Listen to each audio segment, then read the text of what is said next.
Hello, how are you all doing? So here we are again today. I'm going to be working on a drawing composition, of a street scene and a big city, a crowd walking around, and things happening.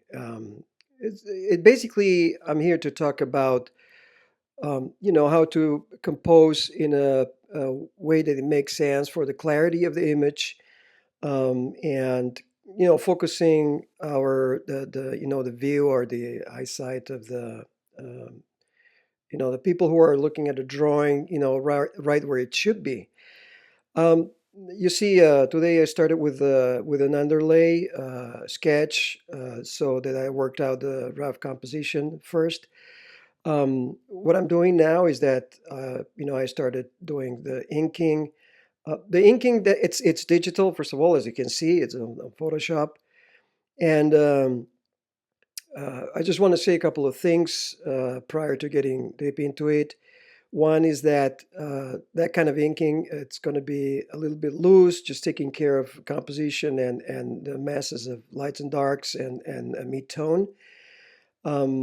And other than that, I have to say, if this was like a final panel for a comic book or something, then obviously I would take a little bit more time, trying to get into certain details a little bit more, and always trying to keep, though, the balance between, um, like something of a certain detail, a certain amount of detail, and sort of accomplishing a number of things in a drawing, and at the same time, making sure that it keeps a certain freshness and a certain, um, way of kind of a fresh approach, uh, taking care of the details that need to be taken care of, yet without being too tight or any of that. You see here, because it's digital. One thing I'm going to use throughout the doing the making of this sketch, this drawing, this panel, whatever you want to call it. I have, like I said, the underlay, and sometimes, I like using one thing, while I'm doing, a drawing on digital, which is I know I can edit real quick. And so I'm doing things kind of loose, fresh, like I said. And sometimes when you do that, maybe you start like the face of this woman walking down the street. You start it, where it should be, as indicated by the sketch, the underlay sketch. But then maybe the drawing kind of gets a little bit out of proportion. Maybe the head kind of comes out a little too small or too big. Um, and so you're going to see me here and there readjusting, the proportion or the size of maybe a character in the shot. So I'd rather this is giving me the opportunity to, like I said, to keep this sort of freshness going, and at the same time knowing that I can edit things fast and without having that much of a concern from that point of view. One thing you see here is that when I started drawing like this, when I start inking, I definitely want to make sure I have an overall idea where the light is coming from. This is not necessarily a drawing that is going to be like, super tight or realistic or any of that. It tends to be, it wants to be like a sketch that sets up a certain tone, sort of a story moment tone with some characters, etc. So it's not that kind of a super detail or anything like that. But I want to make sure that the lighting or the sense of lighting is consistent throughout. And so in this case, I'm thinking about or afternoon, late afternoon type of lighting. The sun is not setting yet, but it's kind of a little low in the sky. It's definitely past noon. And so the light comes, as you can see, from top right, screen top right. So that's giving me an indication of where do I need to, put the darks and the inks as I just keep inking. This also allows me to figure out, at the moment I'm doing thick and thin line, etc. Also, which ones are thicker, which ones are thinner. Um, The thinner ones are going to be on the lighter side normally, and the thicker lines are going to be on the side of the where the darker where the shadow will be. You see, having a little bit of an underlay, with the sketch and all that allows me, like I said, certain freshness, a certain kind of being a little loose, um, which is a good approach. You always want to keep that balance between loose and sort of at the same time taking care of the proportions, getting things right, and, a good sense of a structure in the whole drawing overall. So that's important. Um, in the overall composition here, you already see it in the underlay. Obviously, there is a character that's the most important one. Is this young lady kind of walking fast down the sidewalk, and there's a crowd as well around. There are a number of things that I take care of, when I'm working out these sort of compositions. There's a crowd. There's a lot happening, so I want to make sure if she's the main character in it, I want to make sure that that's the way it is visually as well, and that we express that visually. So the eyesight is going to go to her. Um, we see here she is prominent. She's the tallest one in the not tallest, but I mean this is the closest to the camera, other from besides the guy that seems to be walking towards camera on the very left side, kind of framing that image a little bit overall. But like I said, other than that, her head is like the highest compared to everybody else. So that is giving us, a way to indicate that okay, she's a prominent character, and the eye kind of goes to her automatically.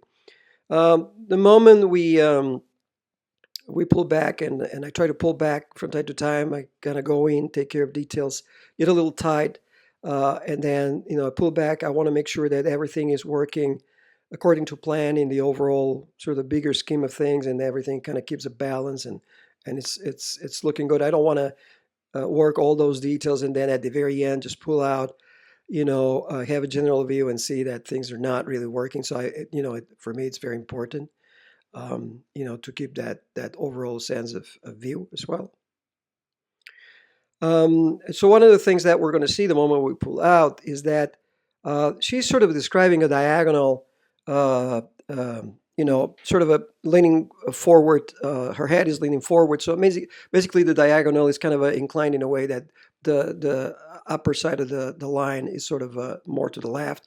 The lower side of her diagonal is more to the right. You'll see as well, like for example, the lady that seems to be calling a taxi or cab.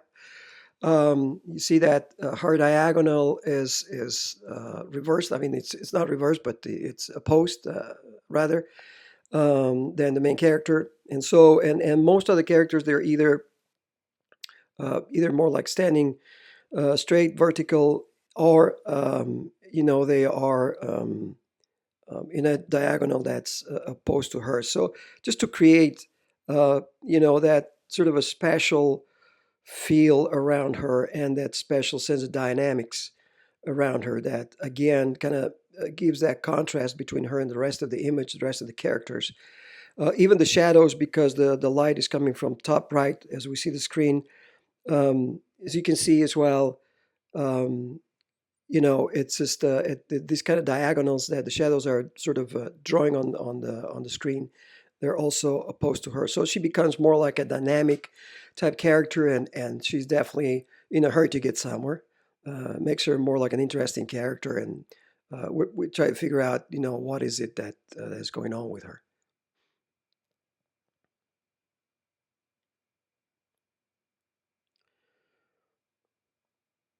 The arm of the lady the arm that's stretched up, and forward, trying to get the attention of a cab driver. I decided here that overall, as you see, there is this big shadow, but I don't necessarily need to draw like the full shadow, the full ink, and go all the way. Everything this shadow is inked and black. Um, I Here I'm describing enough of the shadow so that we can see an idea, have the idea where the light is coming from, where the shadows are heading, um, and the direction of the shadows, etc. And especially, I'm trying to make sure that I describe as much as possible the moment of conjunction between, or the border between the light and the shadow. Once I have done this, as you can see right above where like I said, the arm that's moving forward, the kind of a motion forward to stop the taxi. You'll see that at some point I kind of do some brush work and kind of loose brush work. It's almost like indicating a sense of, okay, I want to do a gradation, or you see basically it stops at some point, and there is more like a sharper line. But then, like I said, I'm doing this sort of insinuation of a gradation here, and this is because I can imagine that this, I can give the impression that this is maybe where there's some kind of bounce light from the pavement or something, and so that allows me, to, for example, right now, draw her hand and do some detail, etc. And I can do it like dark on light, which is a fairly clear statement visually, rather than having to do the negative space like light on dark, on the shadow. So the other characters as well. Um, we have the kid with the skateboard here, as you can see. Started drawing it. And again, these characters now are dark on light. Eventually, my idea is, chances are, I will, throw a kind of a gray tone in this area where they're supposed to have this sort of reflected light from the pavement. So kind of a bounce light. So it's in shadow, but not as strong as the shadow, right where we see, like I said earlier, the border between the shadow and the light. And it's going to be like a little bit more like um, like I said, a reflected light area.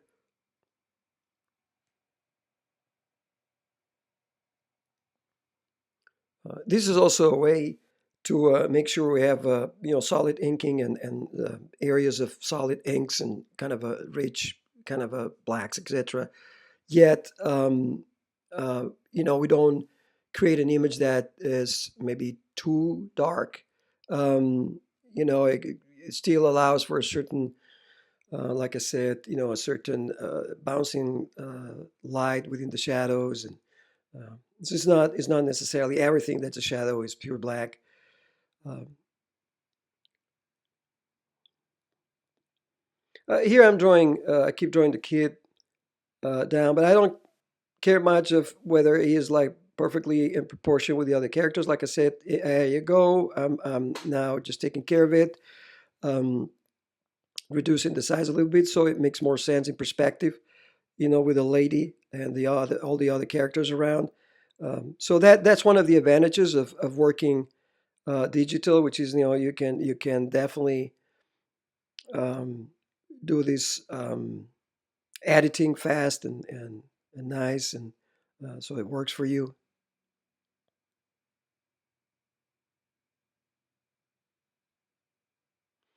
One thing that you want to take into account when you draw a crowd that's standing on a flat plane like the street here is that, well, first of all, it's important to draw a sense of perspective, a bit of a perspective grid or something, to make sure all the characters are standing on the same ground. We certainly don't want, especially in a finished panel for a comic book, etc., you don't want to have uh, characters sort of floating around or sinking on the pavement.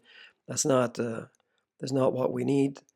And one trick that I want to tell you about is that uh, one of the things that you can do is draw the horizon line where you want it. We understand we have at least a basic, knowledge of perspective, so that's very important.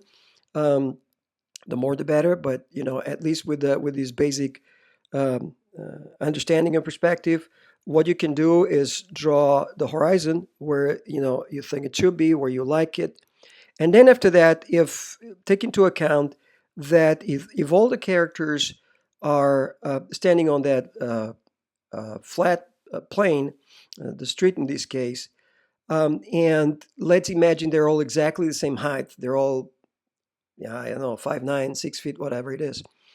Um, the horizon line should go across the same height for all characters. Meaning, if the camera is higher and therefore the point of view and our point of view and therefore the horizon is higher in the shot, then let's say it's eyesight level, then all the eyes of all the characters, counting on the fact, like I said, that they're exactly the same height, say they're all 6 feet tall, if the horizon should go across all the eyes of all the characters in the shot.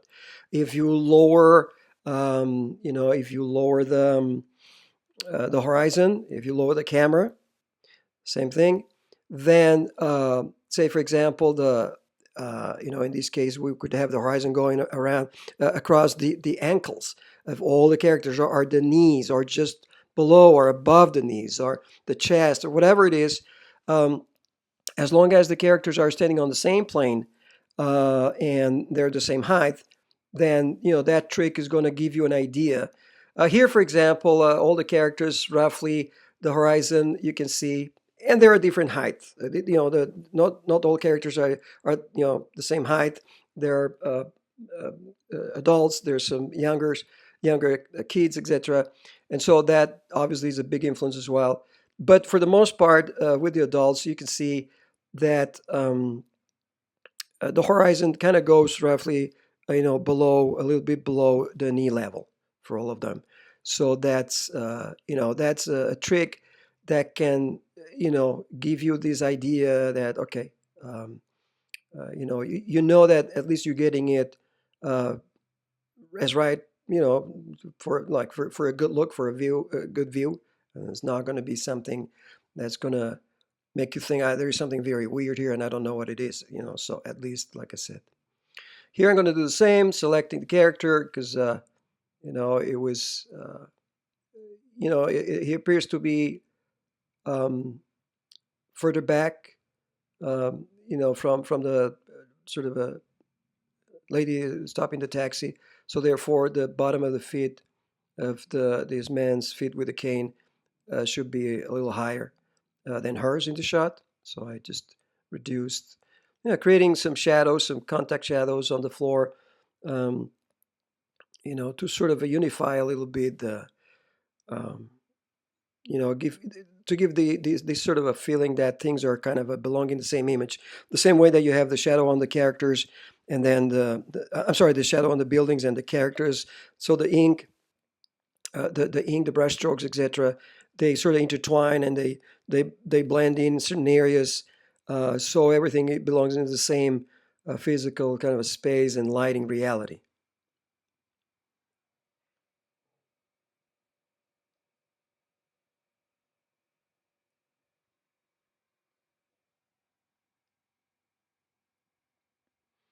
So now we start drawing this other lady here.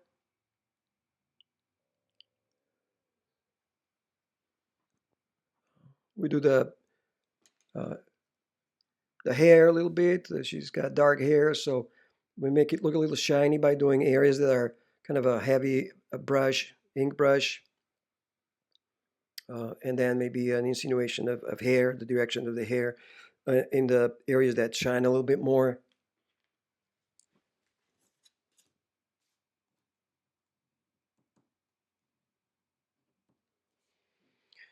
Now we go to the shoulder and the left arm. So, like I said earlier, now see we're going a little heavy here on the shadow side and lighter on the other side, on the light side. Um, we again integrating um, the line drawing of the characters, within the light of the overall sense of lighting. Here I'm not so much. I'm drawing outlines, for the arm, but for the most part, as much as I can, what I try to do is uh,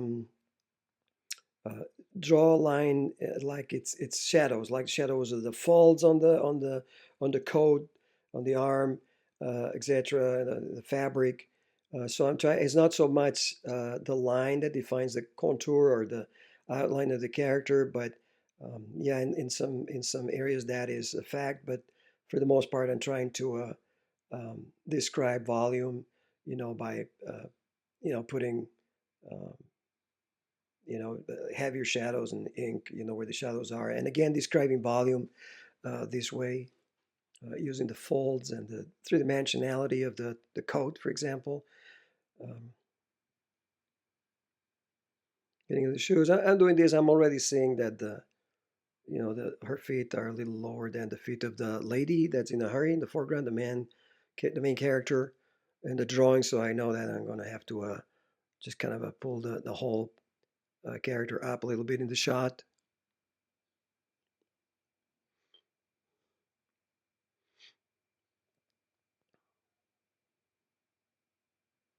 Uh, Hand back here.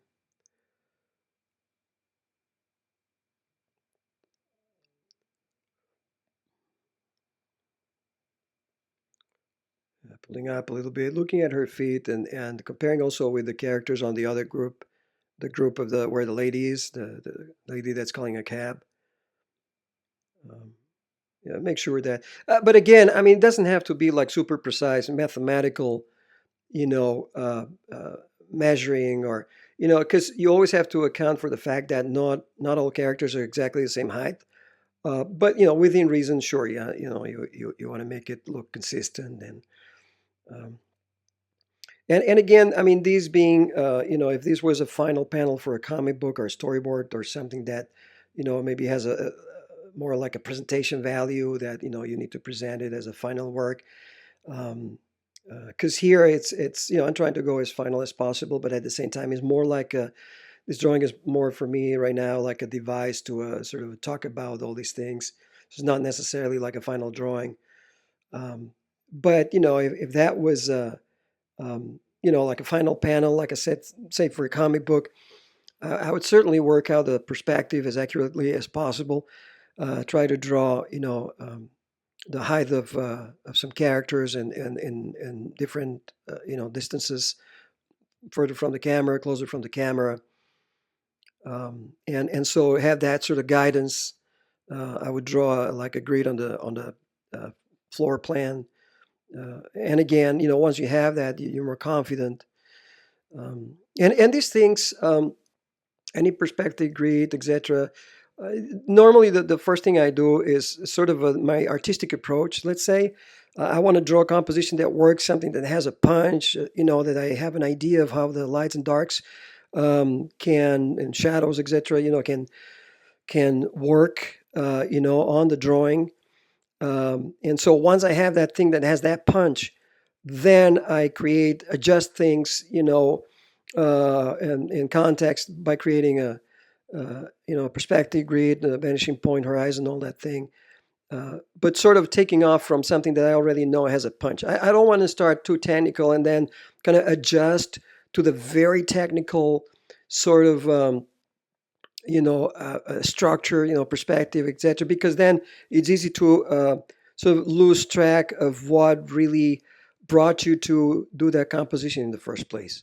Make sure that it's something that kind of helps tell a moment in the story of a character or a group of characters, or establish a tone for a story, in a sort of establishing shot moment. Um, so, um, right. Same with the kid. Uh, it would make sense that the kid is ahead of the mom, and so therefore, you know, um, the kid's feet should be at the same level of the bottom of the feet of the lady, or maybe even a little higher, meaning just insinuating that the kid is a little further ahead of his or her mom, and she's being able to uh, keep an eye on the kid, make sure the kid is okay. Obviously, the further you go down in the distance, you still want to keep a sense of character, distinctive features. Maybe one is taller, the other one is shorter. You know, uh, uh, a lady or gentleman, or um, different. hair colors, etc. But yeah, you can definitely use, go looser, as you go in the distance, but still you want a sense of overall shape. Here, I wanted to do something graphic. You see the characters on the foreground. Maybe they're a little bit more detailed in terms of folds and even the shadows have a little bit of a brush mark type. Um, he's going further away in the distance, and therefore, like the coat, his jacket is all just a pure black shape.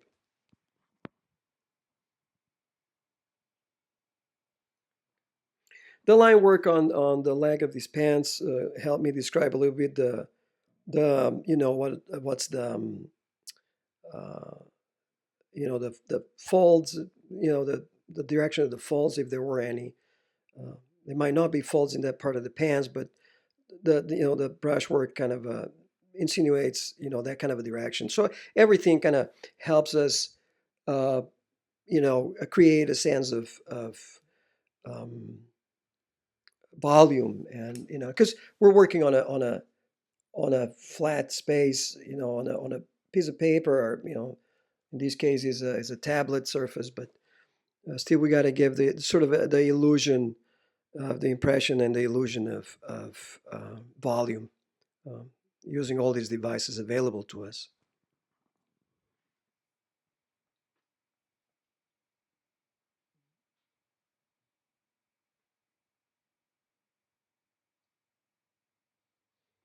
Now closing in on the file now, just to get a little bit more detail on the distant guy.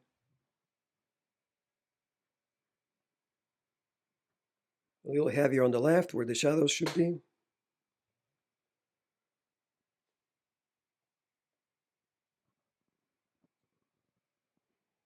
A sense of expression, even though the character is further away from us.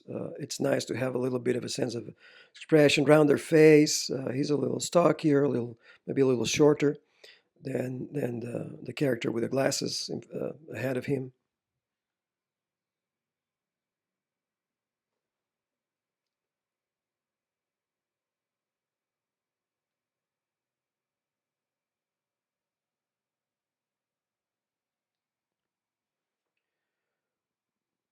Even here, like I'm drawing now, the yeah, exactly. See that the part of the front of the jacket where the opening of the jacket in front, and so you see the left side has a thinner line, the right side has a thicker line, because that's where the light comes from the right, and therefore that part of the jacket is going to project a shadow on his shirt, um, and so I'm going heavier there um, on the ink.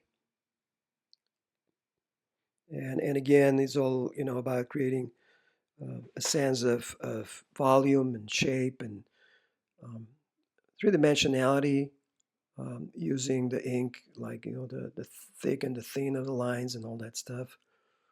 That's so helpful.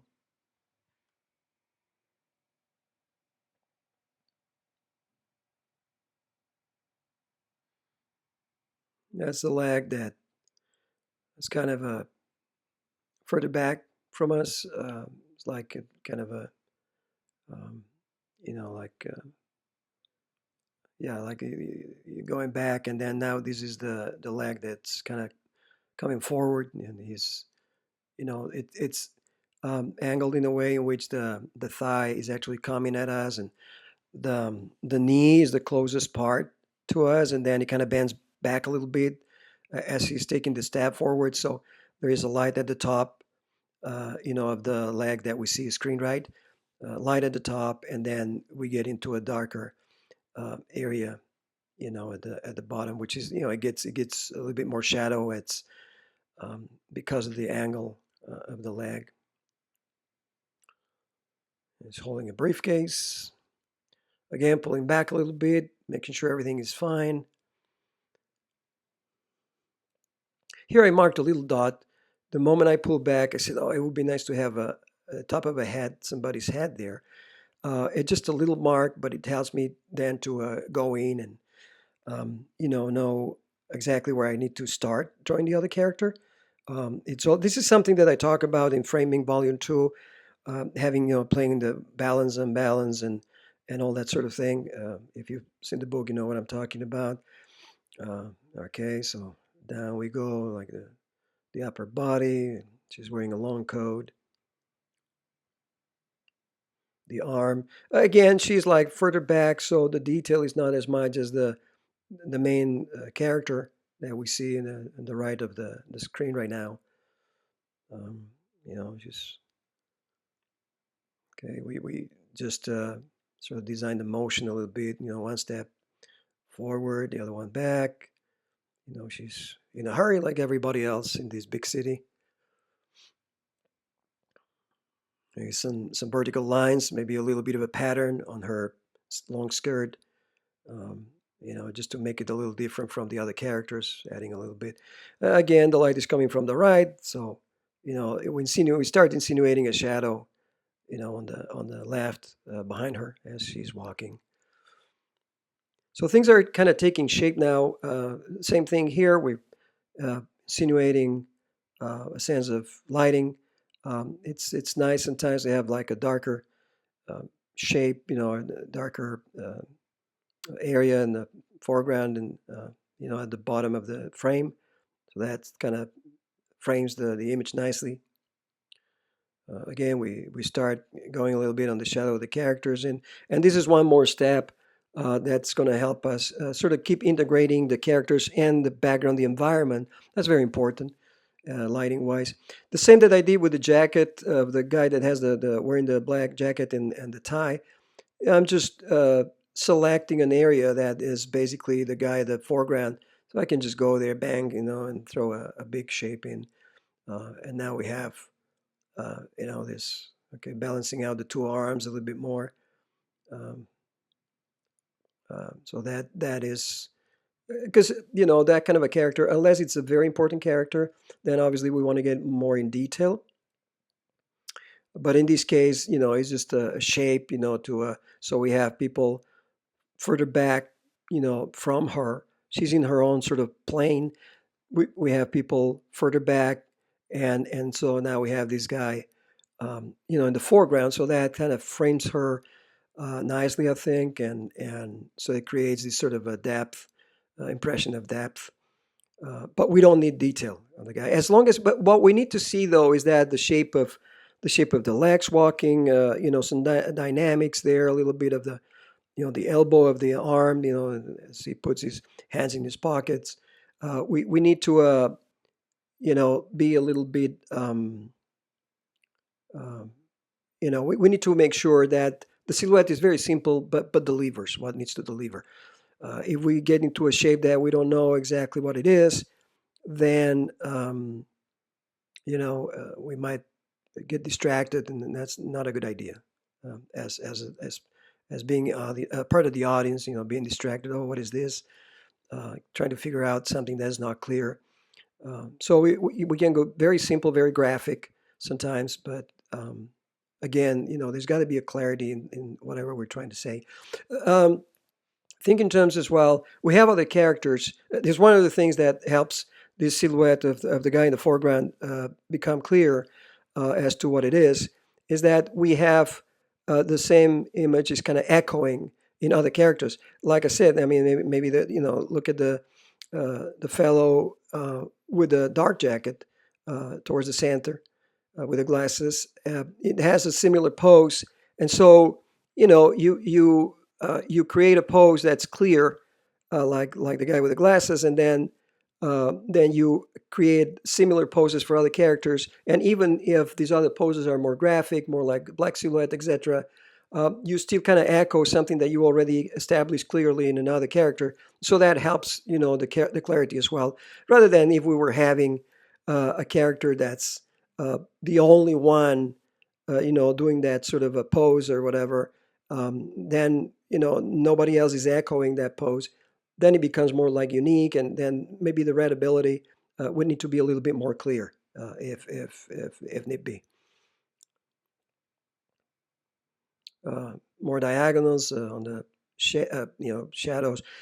Like normally the shadow would be on the lower part of the building. I take this sort of artistic license, if you will, putting the shadow, at the upper side, imagining that maybe there is like a big, billboard off screen, on the right side, and that's projecting that shadow. So, just to make sort of help make sense of it. Um, so that would be sort of an excuse, quote unquote, excuse to have a shadow like that that's higher up rather than the lower ones that we see on the right side. A little bit of describing, a little bit of texture here, a little bit of a insinuation of floors in the skyscrapers, windows, etc. Uh, so now indicating the planes. There you go, trying to indicate the perspective of that side of the building. Um, the background usually try to, unless we're talking about shadow areas, etc. If possible, I try to go the lines a little thinner than with the characters. I think it's interesting. So the characters have more of a visual life, making sure that um, you know, um, like I said, the characters have a bit more prominence than the buildings. Um, because normally the buildings would have less importance. It would be a little bit more like a kind of a structural um, background noise, to sort of situate the characters. Okay, they're in a big city, um, but that's as long as we sort of design that, unless there is a building that's a character in itself, right? That could definitely be because it's important because it has a certain shape or a certain uh, weight to it. Then obviously that's a different story. But other than that, we can go a little thinner in the buildings. Okay, here, like again, connecting characters and an environment with the shadows, and working out some more shadows with the diagonal that we already established earlier on. That's where the light comes from.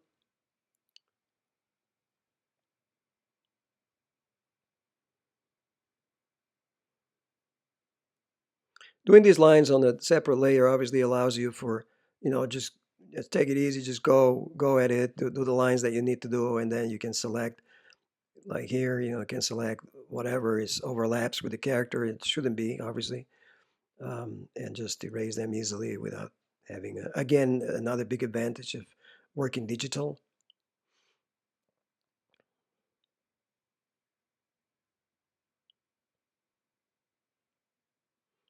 Anyway, I always think it's interesting to, uh, to explain like the thought process, as it goes, um, you know, um, while, doing the drawing, well, simultaneously, so you can hear the audio and see the video, um, to help make things make more sense.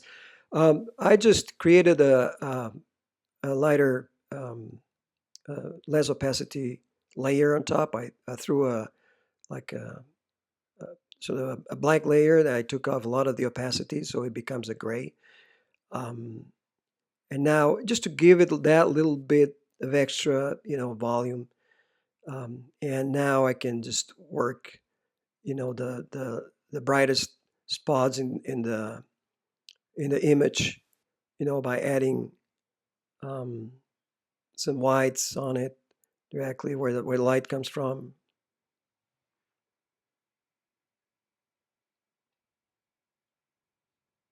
Again, I start with her because I want to make sure, she's the main character, so I want to make sure she's the way she should be, and then everything else kind of adapts to her rather than the other way around. Rather than starting in the background and then maybe the background is too busy and now it competes with her and I have to sort of restart again.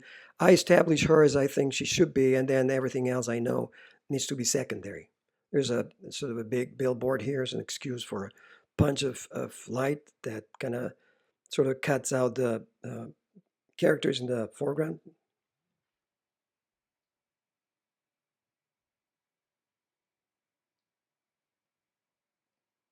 So now these characters have a clean silhouette.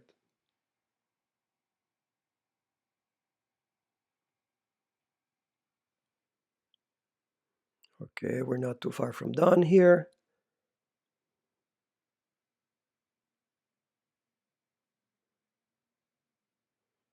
Some light.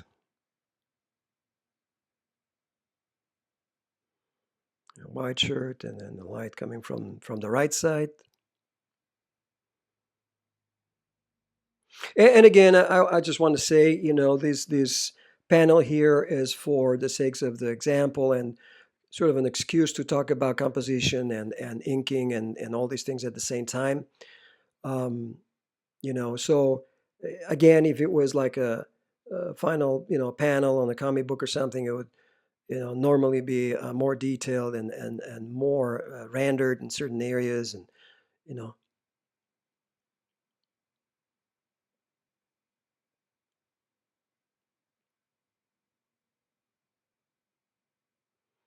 some more light in some of the characters. Again, always coming from the same side. uh, Trying to favor the top of the characters. The sun is coming obviously from the top, so the top is more lit, and so that makes more like a visual statement in terms of volume.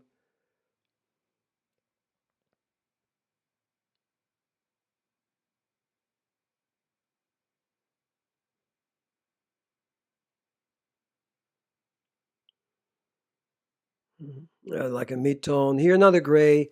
I try not to go crazy with grays because I mean I love doing grayscale value studies. I love them, but this is not the case. This is more like a graphic, sort of statement. So again, in that area, towards the very right of the image, there's that thing of the dark shadow that kind of goes into more like a bounced light, and so I created like a mid-gray, sort of to help that sense of gradation a little bit. But again, he's very graphic. At this point, is not about getting super detailed and just getting the job done in terms of like I said, establishing the main character, establishing where the eye needs to go. That's very important. Who's the main character? Where do we look at? See that the characters either are the ones that are looking at the camera, they're further away from the camera than she is, so that they become less relevant, and therefore they're smaller as well in the shot. Characters are closer. They're looking away from camera, so they don't compete. We don't see, their eyes, etc. Here I'm trying to create a little bit of a gradation, going a little darker at the top. I think it can be a nice touch.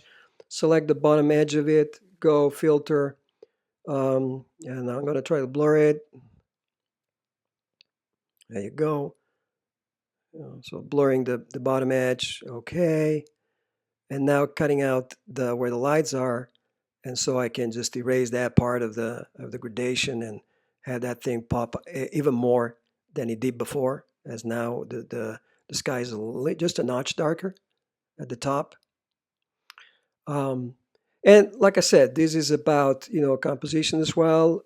Like I said, characters that look at camera, they're further away from her, and characters that are closer to the camera. Either we don't see their eyes. The lady in the taxi lady, looking off screen, and so we're focusing more on the main character that's nicely framed by these buildings on all the sides. I'm going to take this into a color, uh, a color file, and try to draw the schematics, the overall schematics, the composition. There's like a V shape here with the shadows, the diagonal of the lady calling the taxi, the shadows, they go towards right, and the main character goes towards left. So see that there is this contrast, creating even more, attention on her. That's important. Uh, and it's just she's framed by these sort of uh, you know this frame area here between the characters and the buildings, etc. So anyway, thank you so much. I appreciate your time. I hope you understood the process that I go through, or that I do, and that was all clear and helpful again, hopefully. Thank you so much. Appreciate, and I'll talk